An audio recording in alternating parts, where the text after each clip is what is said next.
عماد الدین اطابق نے سب سے پہلے اپنے مقدسات کو آزاد کرانے کے لیے شروعات کی۔ سلجوکیوں کا زوال آ چکا تھا اور اس کے بعد سلجوکیوں نے اپنے پیچھے ایک اللہ کا شہر چھوڑ دیا۔ یہ اطابق تھا، سلطان ملک شاہ محمود سلجوکی کے شہزادوں کا معلم، عماد الدین زنگی، نور الدین زنگی کا باپ، سچا مجاہد اسلام۔ سلجوکیوں کے بعد پھر اس کے ہاتھ میں آ گیا عراق و شام۔ عراق و شام میں اس نے اپنے اقتدار کو مضبوط کیا،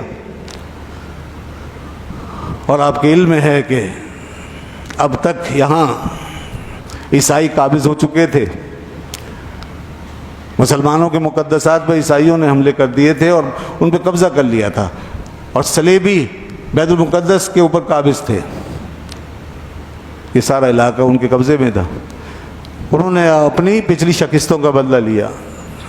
وہ جو صحابہ کرام نے ان کے ہاتھ سے یہ سب چیزیں حاصل کی، حضرت عمر رضی اللہ عنہ نے روم اور ایران کو شکست دی، تو روم کی مشرقی ریاستیں جب مسلمانوں کے قابو میں کنٹرول میں آ گئی اور بیزنٹائن گورنمنٹ کے خاتمہ ہو گیا، تو اس کے بعد پھر انہوں نے دوبارہ سر اٹھایا اور 5ویں 6ٹھی صدی ہجری کے اندر پھر سے یہ اٹھی تاکہ بیت المقدس پہ حملہ کر دیا۔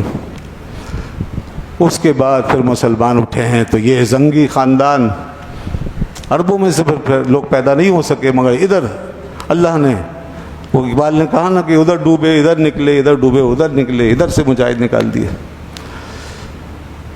تو عماد الدین نے ان فتوحات کی بنیاد رکھی۔ اس کے بعد نور الدین آئے، انہوں نے اپنے باپ کے مشن کو آگے بڑھایا، اور یوں آگے بڑھتے بڑھتے بہت سی عیسائی ریاستوں کو کمزور کر دیا، بعض علاقے واپس لے لیے۔ نور الدین زنگی کا سب سے بڑا مشن یہ تھا کہ اللہ کے گھر کو، قبلہ اول کو، بیت المقدس کو آزادی دلائی جائے، جو ظلم ہوا ہے اس ظلم کا بدلہ لیا جائے، ظالم کو یہاں رہنے نہیں دیا جا سکتا۔ اتنا ظلم ہوا تھا جس وقت عیسائی فوجیں، مسیحی افواج یروشلم کی سرزمین پر داخل ہوئی ہیں، تو انہوں نے نہ مسلمانوں کو چھوڑا نہ یہودیوں کو چھوڑا۔ آج یہودی ہمارے پیچھے پڑے، ان کے اوپر حملہ کس نے کیا تھا؟ بیت المقدس میں بسنے والے یہودیوں پہ یلغار کس نے کی؟ عیسائیوں نے کی، مسیحی بادشاہوں نے کی۔ کس نے اٹھا کر سارے یہودیوں کو جو یہاں بسے ہوئے تھے اور یہاں اپنی عبادتوں میں رہتے، اپنے عبادت خانوں میں، سارے یہودیوں کو اٹھا کر ایک 4 دیواری میں بند کر کے آگ لگائی تھی اور سب کو زندہ جلایا تھا؟ مگر یہودی اس تاریخ کو یاد نہیں کرنا چاہتے، وہ سارا بدلہ اور انتقام مسلمانوں سے لینا چاہتے ہیں۔ ہم نے یہ یروشلم یہودیوں کے ہاتھ سے واپس نہیں لیا تھا، ہم نے عیسائی اور مسیحی بادشاہوں کے ہاتھ سے واپس لیا۔ انہوں نے یہاں داخل ہو کے لوگوں کو مارا ہے، خون کی ندیاں بہائی ہیں۔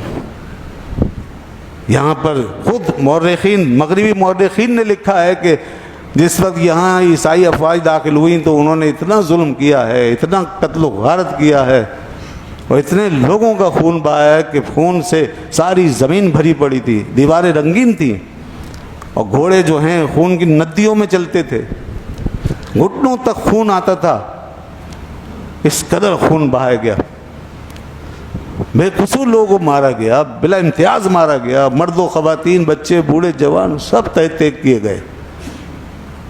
یہ سب کچھ مسلمانوں نے دیکھا ہوا، یاد رکھا ہوا تھا،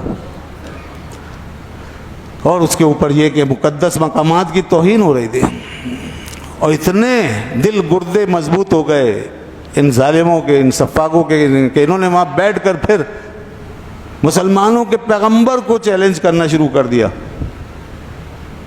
وہ ریجینالڈ کا جو مشہور فقرہ ہے، ریجینالڈ جو کرک کا والی تھا، اس نے کیا کہا تھا؟ اس نے کہا بلاؤ اپنے محمد کو، کہاں ہے تمہارے محمد، آج میں دیکھوں گا۔ یہ ریجینالڈ تھا جس نے پلان کیا تھا کہ مکے و مدینے پہ قبضہ کریں گے، ہم اکھاڑ کے پھینک دیں گے سب کچھ۔ یہی ریجینالڈ تھا جس نے حاجیوں کے قافلے پہ یلغار کی تھی اور بے قصور حاجیوں کو مارا تھا۔ ان کو شہید کر دیا. حملے کیے حجاج کے قافلوں پر. نور الدین زنگی اپنی کارروائیاں کر کے چلے گئے, اللہ کو پیارے ہوئے, لیکن بیت المقدس آزاد نہیں ہو سکا تھا. البتہ ایک حصار کھینچ دیا تھا چاروں طرف. پھر وہ مرد مجاہد آیا دنیا میں زنگی کے بعد, اسی کے لشکر کا ایک بڑا ہی زبردست زندہ دل شیر دل انسان, مرد مجاہد سپاہی سپہ سالار اعظم سلطان صلاح الدین ایوبی, جس کا تعلق تھا کردوں سے. کرد خاندان کا یہ سپوت یہ اٹھا ہے, گمنامی کی دنیا سے نکلا ہے. نہ یہ اس کو کوئی جانتا, نہ کردوں کو کوئی جانتا تھا. ایک عام قوم تھی. اللہ جس سے چاہے کام لے لے, جہاں سے چاہے اٹھا دے. اس مرد قلندر نے مصر میں جا کر کے وہاں سے تیاریاں شروع کی. نور الدین زنگی نے انہیں وہاں بھیج دیا تھا. انتہائی نیک متقی پرہیزگار شخص, عدل و انصاف کا متوالا اور جہاد کا دیوانہ. ہر وقت الجہاد فی سبیل اللہ, الجہاد فی سبیل اللہ. مسلمانوں جہاد کی ضرورت ہے. لوگوں میں جہاد کی روح پھونکی, مجاہدین میں, اپنے سپاہیوں میں. بہت بڑا مقابلہ تھا, بہت بڑا مقابلہ. پوری یورپین اقوام تھی, سارے بادشاہ تھے, تمام بادشاہتوں سے مقابلہ. سب پیچھے کھڑے تھے اس کے, جنہوں نے قبضہ کیا تھا ان کے پیچھے پوری سپورٹ تھی, پوری دنیا تھی مغربی. اور ادھر مسلمانوں کا یہ لشکر تھا. بس پوری اسلامی دنیا میں یہ واحد لشکر تھا جو اٹھا تھا, جس کے پیچھے چند ہزار نفوس تھے. بس سلطان صلاح الدین ایوبی نے تیاریاں کی, اور وہ ہر وقت بے چین رہتے. ذاتی کردار اتنا بلند کہ اللہ ایسے لوگوں کے ہاتھوں پر ایسی عظیم فتوحات کا تمغہ عطا فرماتا ہے, اور یہ تحفے عنایت فرماتا ہے. جن ہاتھوں میں پاک بازی ہو, عدل ہو, انصاف ہو, سر سجدوں میں جھکے ہوں, اللہ کے سوا کسی پہ بھروسہ نہ ہو, جن کا ایمان مضبوط ہو, توکل کامل ہو, جو اپنے آقا و مولا محمد رسول اللہ صلی اللہ علیہ وسلم سے محبت کرتے ہوں, اپنے اسلاف کا احترام کرنے والے, قرآن سے محبت کرنے والے. سلطان کو قرآن سے بڑی محبت تھی. 2-2 3 پارے سنتے چلے جاتے, عبادتوں میں راتیں گزارتے, روتے, اللہ سے دعائیں مانگتے تھے, اور فیصلے خود کرتے, خود سنتے, مقدمے سنتے, لوگوں کو حق و انصاف تقسیم کرتے تھے, کسی پہ ظلم نہیں ہونے دیتے. اپنے خادموں سے, غلاموں سے انتہائی رحم دلی سے پیش آتے. یہ بالکل ایک الگ ماحول ہے, ایک الگ دنیا ہے. یہاں چنگیزیت اور ہلاکو خان جیسے کرداروں کا گزر نہیں ہے. ان ہستیوں کو ہٹلر, نیپولین کے معاملات پہ قیاس نہیں کر سکتے. ان لوگوں کے وہ سیاہ کردار ہیں تاریخ کے, وہ ظالم سفاک قسم کے فاتح دنیا کے. یہ محمد رسول اللہ کے سپاہی ہیں, جو حقیر جانوروں تک کے حقوق کا خیال رکھنے والے, جنہیں تعلیم ملی ہے. انسان تو بہت عظیم چیز ہے ان کے لیے. لہذا یہی وجہ ہے کہ ایک ایک دل باہر نکل کے آتا تھا ایسے لوگوں کے لیے, اور ان کے حکم اور اشارہ ابرو کا منتظر ہوتا تھا کہ سلطان حکم دیں, اپنی جانیں لٹا دیں. یہ وہ لوگ تھے جن کی حکومتیں سروں پہ نہیں دلوں پہ قائم ہوتی تھیں. اس جذبے کے ساتھ اپنے سپاہیوں کو تیار کیا تھا. پوری مسلم دنیا, عوام, لوگ, مشائخ, اولیاء اللہ, علماء, سب ان کی پشت پر, ان کی دعائیں ان کے ساتھ. جب پیدا ہوئے چھوٹے سے تھے, غوث پاک سیدنا شیخ عبد القادر جیلانی رحمۃ اللہ علیہ کی بارگاہ میں لائے گئے. سیدنا غوث پاک شیخ عبد القادر جیلانی رحمۃ اللہ علیہ نے سر پہ ہاتھ پھیرا, دعا دی. یہ وہ لوگ ہیں جو ان آستانوں کی برکتیں لے کر اٹھے, جن کے پیچھے یہ دعائیں ہیں. راتوں کو رونے والی آنکھیں جن کے لیے روتی ہیں, اٹھنے والے ہاتھ اللہ کے حضور جن کے لیے اٹھتے ہیں. انتہائی ادب و احترام علماء کا, مشائخ کا. سلطان کا یہ حال کہ قرآن تو سنتے تھے, اس سے تو بے پناہ عشق. حدیث رسول کا احترام بھی کم نہیں تھا. خود حاضر خدمت ہو کے بڑے مشائخ کی خدمت میں حدیث سنتے اور درس لیتے, اور رسول اللہ صلی اللہ علیہ وسلم کی حدیث سنتے اور روتے, آنکھوں سے آنسو جاری ہو جاتے. بس پھر اس کے بعد وہ وقت آ گیا, حطین کی لڑائی کا مارکا, وہ سب سے بڑا پوری ہمت لگائی اور عیسائیوں کی کمر توڑ دی. بڑی بڑی طاقتیں برسر پیکار تھیں. سلطان کی تلوار وہ قہر الہی کا مظہر بن کے ٹوٹتی تھی. ایک ایک مجاہد, زندہ دل مجاہد, وہ ہمت نہیں ہارتا تھا. خوب لڑے, لاکھوں کی فوج تھی, اڑا کے رکھ دیا سب، اور ان کے بادشاہ کو پکڑ لیا، ریجینالڈ کو پکڑ لیا، وہ جو محمد صلی اللہ علیہ وسلم کو پکارتا تھا، پکڑ لیا۔ بادشاہ گائی کو اپنے برابر میں بٹھایا، اور اس کے بعد ریجینالڈ کھڑا ہو گیا، کھڑا ہوا تھا وہ۔ سلطان نے دیکھا بادشاہ پیاسا ہے، گرمی بہت تھی، ٹھنڈا پانی منگوایا اور بادشاہ کو دیا، کہا یہ پیو۔ اس نے پیا، اور پینے کے بعد ریجینالڈ کو آگے بڑھا دیا، لے تو بھی پی لے۔ سلطان کو یہ بات پسند نہیں آئی۔ صلاح الدین نے اپنے ترجمان سے کہا ان سے کہو کہ میں نے پانی انہیں پیش کیا تھا، اسے نہیں دیا تھا، اور یہ اصول ہوتا ہے کہ جس کو کھلا پلا دیا جائے روٹی اور نمک، اس کی جان نہیں لی جاتی، وہ ہماری حفاظت پہ آ جاتا ہے۔ تو یہ جو اس نے کیا ہے یہ میری طرف سے نہیں ہے۔ اس کے بعد اٹھ کر ریجینالڈ کے سامنے کھڑے ہوئے اور کہا کہ تو کہتا تھا کہ کہاں ہے محمد صلی اللہ علیہ وسلم، تو نے پکارا تھا ہمارے نبی کو، ہاں انا انتصر لمحمد، محمد کی بڑی شان ہے، یہ محمد کا ایک ادنا سا غلام، ان کے دروازے کا کتا آ گیا ہے تیرے سامنے، اب بول کیا بولتا ہے، یہ تیرے لیے کافی ہے، تو نے محمد کو پکارا تھا، میں نے اس دن عہد کیا تھا اللہ کی قسم تجھے نہیں چھوڑوں گا، تو نے میرے نبی کو پکارا ہے، تجھے میں اپنے ہاتھ سے ماروں گا، میں نے اللہ سے عہد کیا تھا، تیرے لیے پناہ نہیں ہے، تو نے ہمارے نبی کو پکارا ہے، تجھے میں اپنے ہاتھ سے ماروں گا، تو نے مکے مدینے پہ حملے کی بات کی ہے، میں نے قسم کھائی تھی، اللہ سے وعدہ کیا تھا اس کا سر ضرور اڑاؤں گا، تو نے حاجیوں کے قافلے پر یلغار کی تھی، میں نے قسم کھائی ہے، تو نے بہت عہد توڑے ہیں، لیکن اس کے باوجود انہوں نے پہلے اس پہ اسلام پیش کیا اور کہا کہ اسلام قبول کرتا ہے، ایمان لانے کے لیے تیار ہے، اس نے انکار کر دیا، تلوار نکالی اور ایک ماری رکھ کر کے وہ تلوار حیدری اس کی گردن سے آر پار ہو گئی، گرا دیا، باقی سپاہیوں نے اس کے پھر ٹکڑے ختم کر دیا۔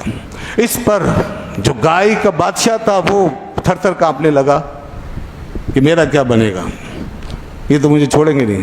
سلطان نے کہا کہ تم خوف زدہ مت ہو، اس نے اصل میں معاہدے بہت توڑے، اس نے ہمارے نبی کو چیلنج کیا تھا، اس لیے اس کا یہ حشر ہوا، تمہارا یہ معاملہ نہیں، یہ کہہ کے سلطان چلے گئے۔ یہ ہیں سلطان صلاح الدین ایوبی، بدلہ لیا، یہ تھے وہ مسلمان سچے عاشق و مجاہد جو کہیں بھی بیٹھ کے سن لیتے تھے کہ کہاں گستاخی ہو رہی ہے، کہاں ہمارے پیغمبر کی عظمت پہ حملہ ہو رہا ہے، کہاں سے مکے مدینے کی حرمت کو خطرہ ہے۔ پھر کیا ہوا اس کے بعد جب فتح ہو گیا بیت المقدس، تو دیکھو سلطان کی دریا دلی دیکھو، ان کا عدل دیکھو، انصاف دیکھو، آج تک اس کی مثالیں موجود ہیں، آج تک کتابیں بھری پڑی ہیں، مغرب مشرق سب اس کے معترف ہیں کہ سلطان نے وہ مثالیں قائم کی، تاریخ میں ایسی مثال نہیں ملی۔ اور جب 589 ہجری میں، اچھا ایک بات بڑی زبردست، بڑا حسن اتفاق کہ جس دن رسول اللہ صلی اللہ علیہ وسلم نے معراج کی رات 27 رجب المرجب کو، جس رات کو رسول اللہ صلی اللہ علیہ وسلم مسجد اقصی میں تشریف لائے ہیں، اسی دن اسی تاریخ کو سلطان صلاح الدین ایوبی فاتحانہ شان سے بیت المقدس میں داخل ہوئے۔ اللہ اکبر یا رسول اللہ، اللہ نے اسی دن اسی تاریخ کو دکھایا مسلمانوں، جس دن رسول اللہ کے قدم مبارک وہاں گئے معراج کی رات، اسی دن ان کا غلام، ان کے دروازے کا غلام سلطان صلاح الدین ایوبی وہاں پہنچا ہے فاتحانہ شان سے، اور ساری سرزمین اللہ اکبر کے نعروں سے گونج رہی تھی، درود تہلیل ذکر اذکار کا سلسلہ، اور مسلمان اتنا اپنے آپ کو پرائڈ محسوس کر رہے تھے کہ آج جیسے ہم دوبارہ زندہ ہو گئے۔ اس سے پہلے مسلمان بالکل مایوسی کا شکار تھے، کوئی مردہ حالت تھی، سلطان نے زندہ کر دیا، پورے عالم اسلام سے عرب عجم سب علاقوں سے لوگ کشا کشا بیت المقدس پہنچتے تھے۔ یہ عالم تھا، ایک عجیب رنگ تھا، ہر طرف دعا و تحلیل، ہر طرف ذکر و اذکار، ہر طرف سجدہ و سجود، ہر طرف ذکر اذکار، یہ سلسلے جاری تھے۔ اور اس کے بعد خیر ان کے ذاتی کردار کی کیا بات ہے، بہت ساری باتیں۔ پھر حضرت سلطان رحمۃ اللہ علیہ 6 صدی ہجری کے اواخر میں دنیا سے رخصت ہوئے، اور جب ان کا وصال ہوا تو پورے عالم اسلام پہ پھر سراسیمگی چھا گئی، اور لوگوں کو ایسا لگتا تھا جیسے ان کے گھروں میں موت واقع ہو گئی، اور بڑی افسردگی تھی، اور لوگ سب مرجھا گئے تھے، دل مرجھا گئے تھے، اور سارے عالم اسلام میں سناٹا چھا گیا تھا۔ لیکن سلطان اپنا کام کر گئے، یہی ان کا عزم تھا، یہی مشن تھا۔ زیادہ زندگی نہیں ملی، 60 سال سے بھی کم عرصے میں 58 سال گزار کے دنیا سے رخصت ہو گئے تھے، اور انہوں نے اپنا عزم پورا کر لیا تھا، مسلمانوں کو زندہ کر کے چلے گئے۔ آج پھر بیت المقدس کسی مرد مجاہد کا انتظار کر رہا ہے، یروشلم انتظار کر رہا ہے۔ رسول اللہ صلی اللہ علیہ وسلم نے فرمایا تھا یروشلم سے، اس کی طرف رک کر کے فرمایا تھا، اے یروشلم، خچر پہ سوار کی بشارت ہو تجھے، ایک خچر سوار آئے گا اور تجھے نجات دلائے گا اور تجھے آزاد کرائے گا، تجھے اس کی مبارک ہو۔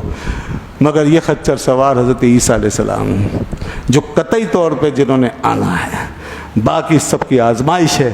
ایک دن تو آنا ہے جب عیسیٰ علیہ السلام اسی طرح خچر پہ سوار ہو کے وہاں پہنچیں گے اور پھر اس خطے کو آزاد کریں گے، وہ آخری دن ہوگا۔ اس سے پہلے دیکھو کتنے ایوبی پیدا ہوتے ہیں، کتنے زنگی پیدا ہوتے ہیں۔